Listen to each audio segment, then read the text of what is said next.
Again, folks, if you're just joining us here from Sun Valley Lanes, my name is Alec Rome. Left-handed bowler, that's Blake Paulhamus from Papillion La Vista South, continuing with a nice streak, 5 strikes out of 6.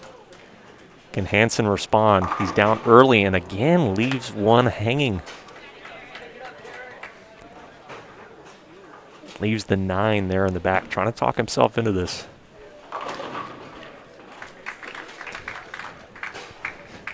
You see there, just didn't expect that one to stay up. And you cannot be behind for very long. Does take that one down.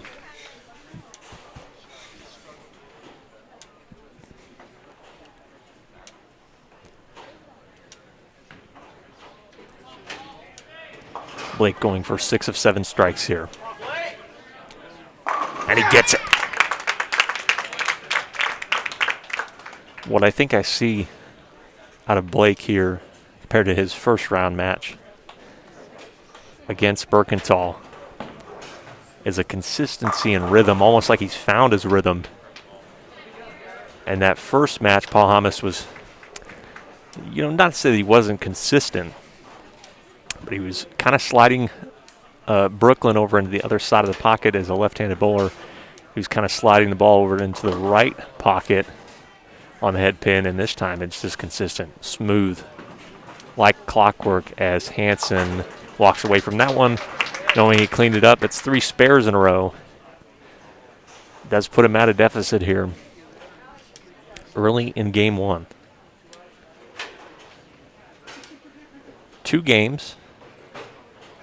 Total pinfall determines who goes to the state championship finals. And now finally, after 4 perfect frames in a row, we see one left hanging for Paulhamus. Now Hansen. Needing a strike, but the pin's not cooperating. Leaves a 4-7. Should be another easy pickup. But it's time to start striking, especially when your opponent gets one. Look at that crazy bounce. Paulhamus almost put it in the gutter, and the spin carried it and careened it off the corner of the lane and into the pin.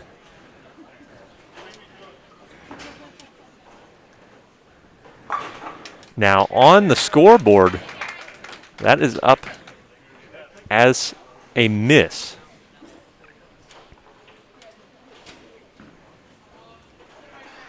Now, I'm not sure if that's because he fouled or if that's just not allowed, but that is what the scoreboard says. So that is an open frame for Paulhamus, but he does follow it right up with a strike to recover. Thought he got a lucky bounce, but instead now Hansen could potentially have a bit of an opening here. Instead leaves a nasty split here. This is a 1-2-4-10. You're going to have to hit it on the left side of the pocket and hope the pin careens into the 10. This is fairly daunting to say the least. Like I said, folks, every pin, the momentum counts. He needs this to go. We're talking that pin slid by the 10, almost Matrix style, somehow would not drop, and that's another open frame for McCool Junction's Garrett Hansen.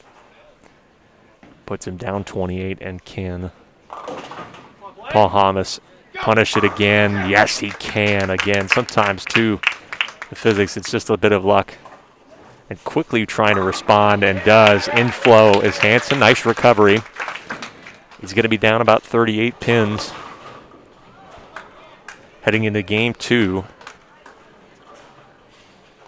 Again, in that quarterfinal, Blake was down after the first frame of game 2, left an open split, and that one runs a little wide on him. It leaves, I believe, a 1-2 in the center of the lane. It's a 3-5. Hansen, meanwhile, sliding right in. Beautiful. Another fist pump. Try to get that confidence back. It's been a great atmosphere here at Sun Valley Lanes when we were here last year.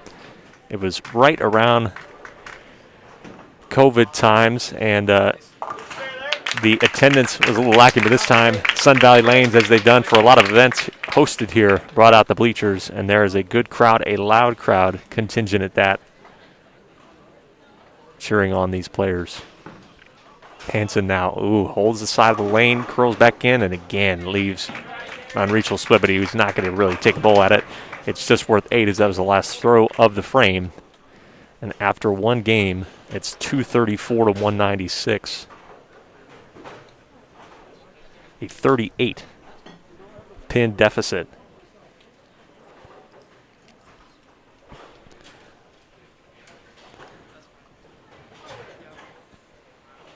So we will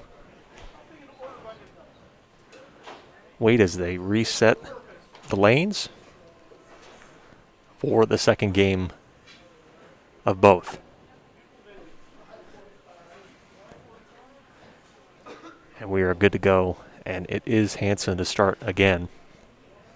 And he definitely needs things to go right here.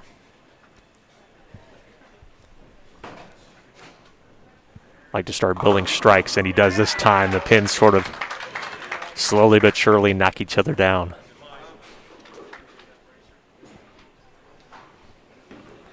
Again, this was the point in the quarterfinal for Paulhamus that he slipped up and gave Berkenthal an opening. This time it won't be the same story. Another strike to keep the deficit as is at 38 pins.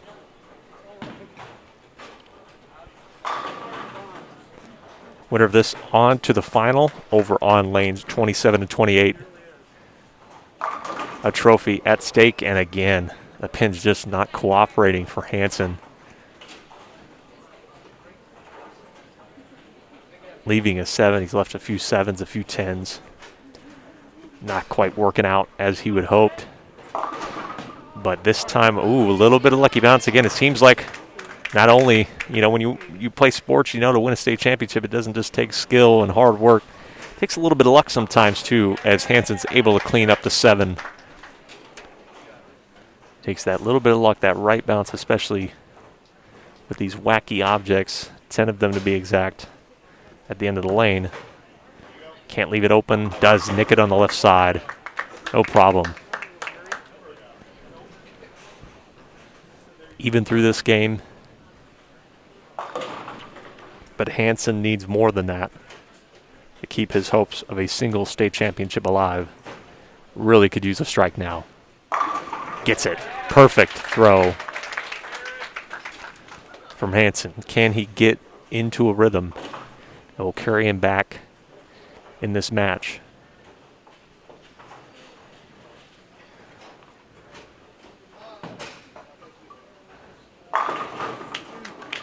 Strike there. So we stay exactly where we were. A 38 pin game.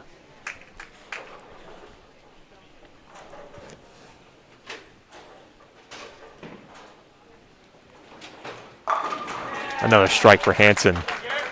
His signature fist pump.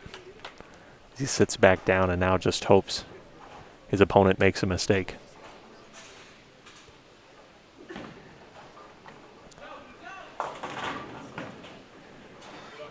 A little overturned on that, and he leaves a split here, and that last pin wiggles but will not fall. And so it is a 3-7. Especially this is going to be interesting as a left-handed bowler. He's going to have to send this opposite side. The lines are a little different for different hands, and he kind of washes that one inside and out and almost gets it. It was a really interesting, I like the throw. I like the idea. He's practiced the technique. Almost swiped underneath the ball to get it to roll the opposite way instead of having to swerve it from the left side to the right side, but just doesn't cooperate. And now this is the time to turn it on for Hansen. Needs this. Needs to keep the strikes going to have any chance of coming back. Looks like a good line. He hops up, though, right at the end as it takes a bad swing on him, and he says, calm down to himself. Calm down, you got it. Talks to his coaches over on the table. Off screen. Paulhamus. That time sweeps in and hits the strike. Essentially closing the window. Potentially.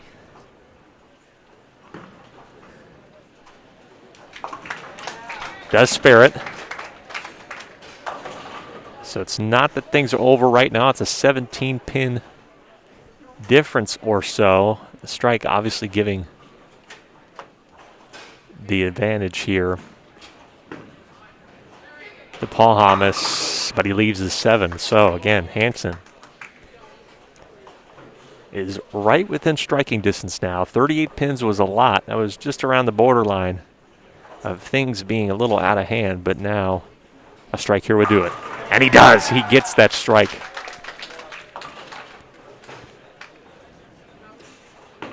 And now Paulhamus does clean it up, but you feel the pressure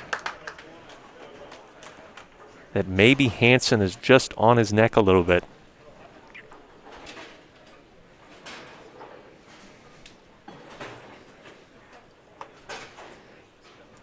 Consistent results throughout qualifying and through the first match got Hansen here. And he's been able to be consistent through 6 frames of game 2. Here's the 7th. Looks good. He backs up, though. He just doesn't swing in. Confused as to why it didn't. Again, leaves this same split that he left before that he almost took down.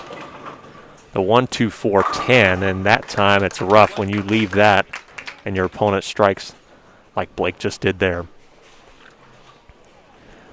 Makes it a 25-pin affair. It's got to go. It's got to go. This time he gets the bounce. This time the 4-pin split works out. Great pickup. A massive pickup from Hansen to keep himself in the running. It is a 17-pin game right now. He absolutely needed that. Paulhamus looked like he was asking for that to go.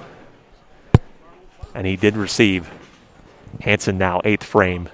That one looked wide and he knew, and he leaves the exact same split for the 3rd time in this semifinal match. Well, he was so close once and picked it up once. He is capable of doing it again, but he's running out of frames, folks. Still down 25 pins. He absolutely needs to strike out through the 9th and 10th. Plus, he needs this right now. He just did it, and he did it again. Not going down without a fight. Garrett Hansen from McCool Junction.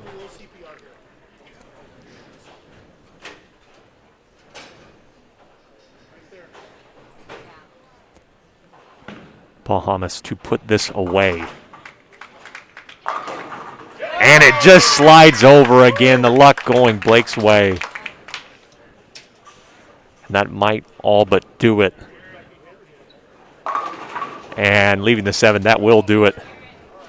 Blake Paulhamus, after narrowly avoiding a scare from Jeffrey Birkenthal in the quarters, fights his way through and will defeat Garrett Hansen of McCool Junction, the number 2 seed, and Blake Paulhamus will head on to the championship final for the boys singles NSAA Bowling Championships.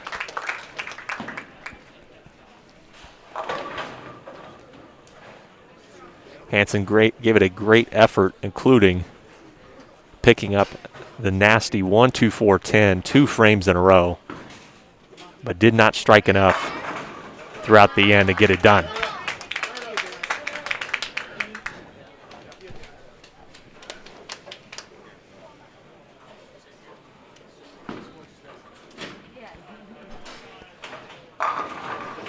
And misses another one. Just wasn't working out for him in this match today. It was a great effort from Garrett Hansen. And we'll finish with a decent score. But Blake Paulhamus will move on to the state championship final here in 2022. A confidence throw there. A nice pickup from Garrett. And one last throw of celebration, muted celebration, as we still have a final to play. Now, on the other side, as I said before, it's either going to be Centineo or Ryland Prokopek from Columbus, who also played well in that first one. If I'm looking over there right now, Centineo has the clear advantage. Centineo throwing the first 300 perfect game in state history, and that is it. Like I said, folks, Blake Paulhamus on to the final here in the 2022 boys singles state championships. Hugs and handshakes all around. And we will have that here on Strive over on lanes 27 and 28. Make sure you flip over to that stream and tune in. It will be quite exciting. And make sure you flip over right now as we finish up what is Nathaniel Centineo's path to the final. It will be an incredible final. Again, the 300 game from Centineo, sure.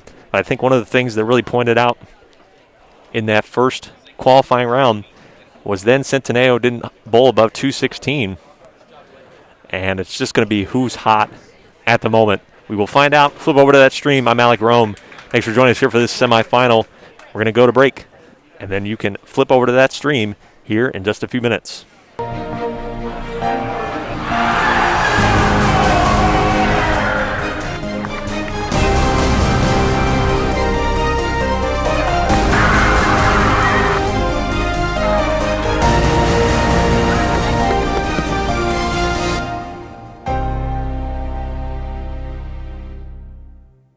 Become a new Strive school. Join a community of educators and students. Get access to support, resources, and education. Your fans watch for free, and there's even a new revenue opportunity for your school.